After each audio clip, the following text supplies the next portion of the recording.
We're seeing people come back to more natural ways. My patients are frustrated with the results that they've been getting in their journey to reclaim their health. When it comes to emergency room and trauma, we're really leaders in the world. But when it comes to overall health, we're mostly managing our pain and suffering.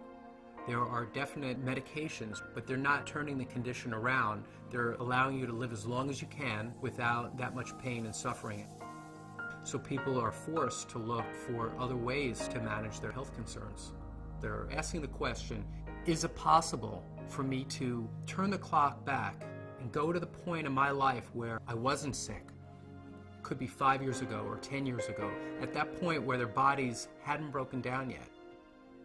Well, the science world, not the medical world, is really pointing towards looking very deep in the body at the cellular level. And when you look at that level, you start to see that if the person is ever going to change their health, they have to address helping the smallest unit of their body get healthy again. Normal cells perform many functions essential to maintaining good health. They must be able to take in nutrition and eliminate waste or toxins. Normal cells must defend themselves from intruders like unfriendly bacteria, fungi, viruses, and free radicals, and repair the damage done by them. In addition, cells must work together as a team, communicating with other cells to achieve optimal organ and immune system function. Research has already proven our cells need certain essential nutrients, 26 different vitamins, 72 or more trace minerals, numerous fatty acids, and amino acids. Since our bodies don't produce these, we must get them from our diet. Recently, scientists have discovered that there are at least 8 sugars, called monosaccharides, that our cells also need for optimal function.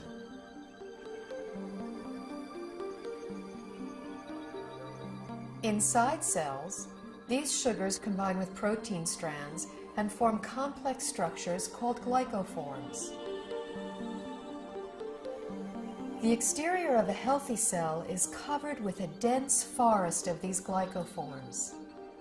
Glycoforms can exchange infinite combinations of information depending on their shape and charge.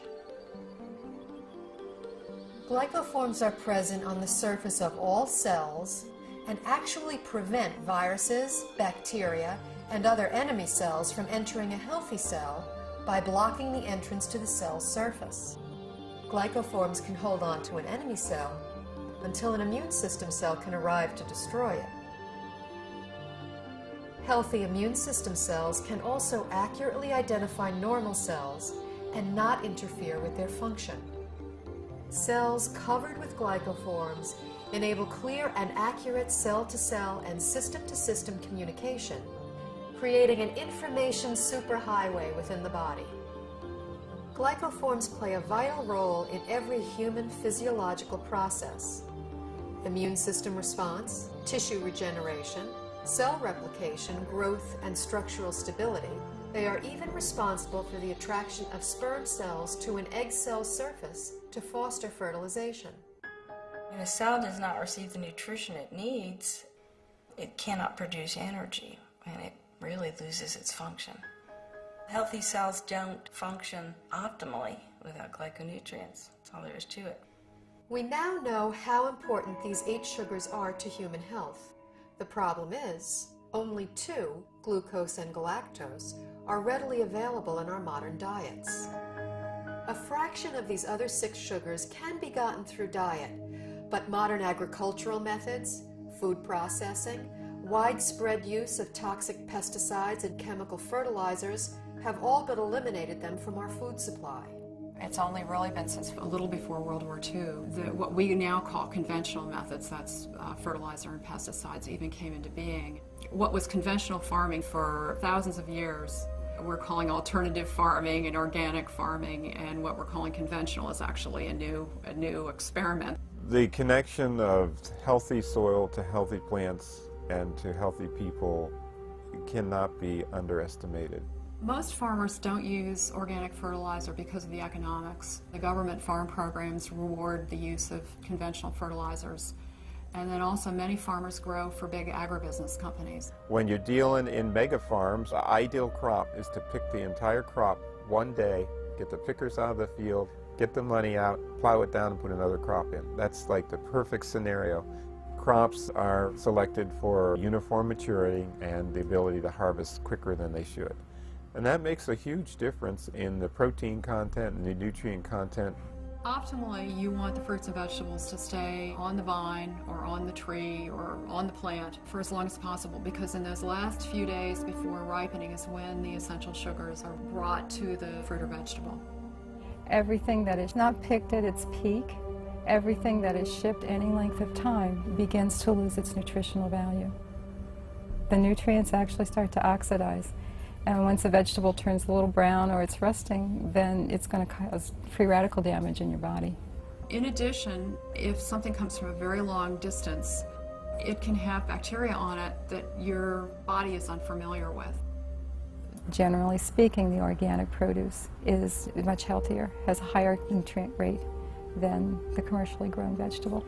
This whole thing of organic versus conventional, there's so few people that eat organic.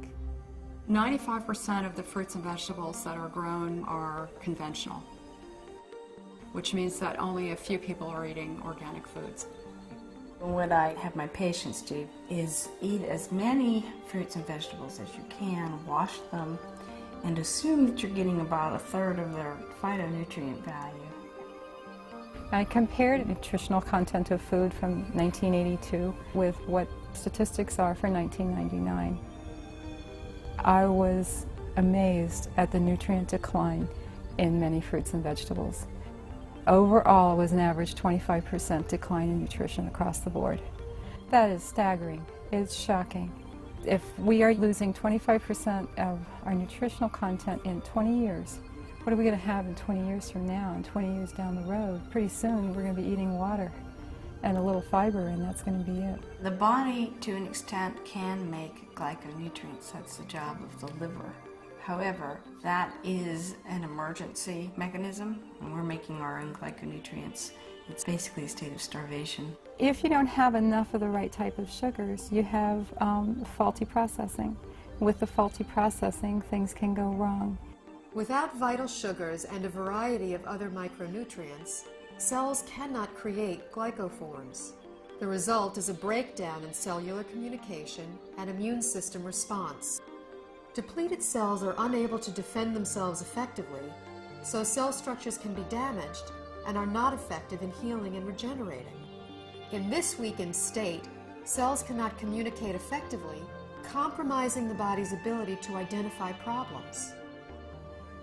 They are also unable to destroy pathogens such as viruses, bacteria, and fungi, and cannot identify mutated cells so the immune system can eliminate them. For example, when a person suffers from an autoimmune disorder, their compromised immune system may respond inappropriately and treat altered normal cells as intruders and destroy them. It may allow mutated cells to proliferate, or the immune system may not respond at all, leaving the body extremely vulnerable to many types of infectious agents. Because they're not getting everything they need from their diet, people are doing one of two things. The first thing they do is nothing, and many people are ending up with chronic diseases, or they're getting sick more often. Their health is somehow degraded as a result. And other people are using supplements, including supplements of sugars. We need to eat the right foods to make the right structures to have optimal health. There's a break in the link here because we can't get that food anymore in today's modern diet. Therefore, there's a need to supplement with a type of nutrient called a glyconutrient. When I first learned about these glyconutrients, the concepts made sense to me, but I was very skeptical about using them. It seemed like there were a lot of people making claims that it could help with all different sorts of health conditions. And anytime I see that, I throw my hands up and I say, that this can't be true. The big shift for me was seeing how many different countries were researching this. The University of Oxford have their own Glycobiology Institute where they were studying this as early as the late 1980s. Countries all over the world, Japan, Germany, Switzerland, Finland, New Zealand, Australia were looking at these nutrients in their clinical application, as well as in the United States at Johns Hopkins, MIT, University of California, Irvine. Once I realized how crucial these supplements are for human health, I felt compelled to offer them to my patients in my practice. When I started with the patients with the most serious health challenges that I wouldn't be able to help previously, the results that started coming in were amazing. We just started to see people gain their health back. I had a difficult time getting through the day. I had very low energy, and I was not in very good health. I started on a glyconutritional program big time. Now I don't have a pain in my body. I don't have any restrictions on my capabilities. I feel younger than I was at age 69, and I'll be 79 in a matter of days. Since the time I was 17, I was always on medication and nothing was working. I just started to resign myself to being this sick adult. I took these glyconutrients and it's changed my life completely. I'm on a road of recovery where I feel I'm more alive than I've been in over 10 years. It was to the point where I prayed that if my pain doesn't go away, I just want to die. I went ahead and decided to start taking glyconutrients, and I was completely, within 3 weeks, pain-free. I can do it all again. I feel like it's been given back to me, and that's what I'm thankful for. These type of results I've never seen before in my practice and were exciting to say the least. I believe somewhere in the next 10 to 20 years that this will be in the curriculum of all training because it gets results.